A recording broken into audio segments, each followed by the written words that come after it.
होता है। मीडिया के सभी साथियों का आज इस खुशी के मौके पर बहुत बहुत स्वागत है।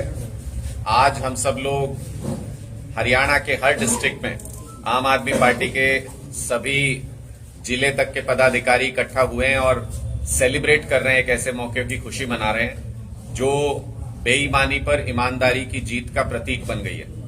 भारतीय जनता पार्टी ने हर संभव कोशिश की, वोट चोरी करने का प्लान बनाया, अपने व्यक्ति को प्रिजाइडिंग ऑफिसर बना के बिठाया, उसके बाद तोड़फोड़ करने की कोशिश की, खरीद फरोख्त करने की कोशिश की, लेकिन सारे हथकंडे अपनाते हुए भारतीय जनता पार्टी ये भूल गई कि उनका मुकाबला इस बार आम आदमी पार्टी से है और आम आदमी पार्टी से जब जब सीधा मुकाबला होगा तो भारतीय जनता पार्टी रणनीतिक तौर पर भी हारेगी, नैतिक तौर पर भी हारेगी और लोकतांत्रिक तरीके से चुनाव कराएंगे तो उसमें भी उनको हार का सामना करना पड़ेगा। हमने बार बार ये साबित किया है। चंडीगढ़ में आम आदमी पार्टी के मेयर बनने से इस पूरे इलाके में और पूरे देश में ये संदेश साफ साफ गया है कि भारतीय जनता पार्टी को अगर कोई हरा सकता है, अगर उनकी तानाशाही सोच को कोई हरा सकता है तो वो सिर्फ और सिर्फ आम आदमी पार्टी है। वो अरविंद केजरीवाल ही ऐसे नेता हैं जो उनके तानाशाही तरीकों को, उनकी रणनीतियों को फेल कर सकते हैं। और ये चंडीगढ़ में मेयर बनना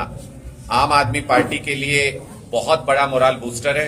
अब दिल्ली के बाद पंजाब में और पंजाब के बाद चंडीगढ़ में तीनों जगह पर आम आदमी पार्टी की सरकार है। इसके बाद सिर्फ इस इलाके में हरियाणा बचता है जहां पर 2024 के अंदर आम आदमी पार्टी की सरकार बनाएंगे। पहले दिल्ली, फिर पंजाब, फिर चंडीगढ़ और अब आम आदमी पार्टी का अगला निशाना हरियाणा है। हरियाणा में भी पूरे बहुमत की सरकार बनेगी, इसकी उम्मीद भी चंडीगढ़ में आम आदमी पार्टी का मेयर बनने से बढ़ी है। दूसरी तरफ अगर आप देखें तो इंडिया गठबंधन की पूरे देश में ये पहली जीत भी है।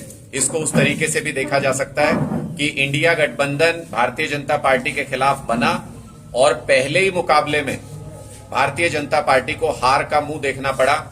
उन्होंने जो धोखे से मेयर बनाया था उसको 20 दिन के अंदर इस्तीफा देना पड़ा और सुप्रीम कोर्ट ने जिस तरह से संवैधानिक प्रक्रियाओं का सम्मान करते हुए, जिस तरीके से संवैधानिक प्रक्रियाओं को ऊपर रखते हुए आम आदमी पार्टी के मेयर को वहां पर जीत घोषित की, आम आदमी पार्टी के मेयर की, उससे न सिर्फ हमारे कार्यकर्ताओं का बल्कि जनता का भी मनोबल बहुत बढ़ा है कि आने वाले समय में कोई तो है जो भारतीय जनता पार्टी की तानाशाही सोच का मुकाबला कर सकता है। और इसलिए कल से लगातार हमारे जो कुछ साथी जो पार्टी छोड़ करके पहले चले गए थे, किसी न किसी वजह से नाराज थे, किसी कारण से पार्टी छोड़ के चले गए थे या किसी लोभ लालच में चले गए थे, वो सारे साथियों का वापस पार्टी में आना शुरू हो गया है।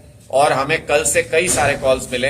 अभी इस कार्यक्रम के बाद भी रोहतक के अंदर भी हम अपने कई पुराने साथियों को वापस पार्टी में ज्वाइन कराने जा रहे हैं और ये एक बहुत पॉजिटिव साइन है कि सारा जो आम आदमी पार्टी का कार्यकर्ता है वो एकजुट हो गया है, मनोबल शीर्ष पर है हमारा और आने वाले समय में हरियाणा के अंदर हम सरकार स्थापित करेंगे। आपका कोई सवाल है तो आप पूछ सकते हैं। जिस तरह से वो किया गया चीटिंग की गई, उसके बाद जो फैसला है सुप्रीम कोर्ट ने दिया है, आम आदमी पार्टी और एनडीए गठबंधन के पक्ष में आया, किस तरह से देखते हैं लोकतंत्र में? देखिए, ये लोकतांत्रिक प्रक्रिया की जीत है, ये लोकतंत्र की जीत है, ये हमारे संविधान की जीत है। भारतीय जनता पार्टी को लगता था कि वो किसी भी कानून को तोड़ मरोड़ के किसी भी तरीके से इस्तेमाल कर सकते हैं। भारतीय जनता पार्टी को लगता था कि वो लोगों को तोड़ करके, पार्षदों को, विधायकों को तोड़ के किसी की भी सरकार गिरा सकते हैं और मनमाना कुछ भी काम कर सकते हैं, उनको कोई रोकने वाला नहीं है।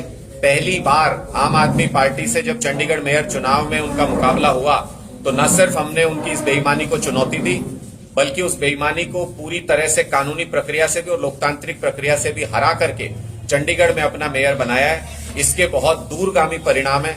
इससे पूरे देश के लोगों के अंदर ये कॉन्फिडेंस आया है कि ऐसा नहीं है कि लोकतंत्र को तानाशाही तरीके से भारतीय जनता पार्टी खत्म कर सकती है। लोकतंत्र के लिए लड़ने वाले भी बहुत से लोग मौजूद हैं, आम आदमी पार्टी मौजूद है। इसलिए पूरे देश में इसका एक पॉजिटिव सेंटीमेंट है, लोगों में जबरदस्त उत्साह इस बात को लेकर के है। और किसान आंदोलन में भी जिस तरीके से भारतीय जनता पार्टी अत्याचार कर रही है, जिस तरीके से बेईमानी कर रही है, जिस तरीके से लोकतांत्रिक प्रक्रियाओं को धत्ता बताते हुए जो कानून का उल्लंघन कर रही है, संविधान का उल्लंघन कर रही है, वहां पर भी आप देखिएगा इनको हार का सामना करना पड़ेगा। ये चंडीगढ़ का मेयर चुनाव ये सिर्फ एक शुरुआत थी। आने वाले समय में लोकतंत्र के हाथों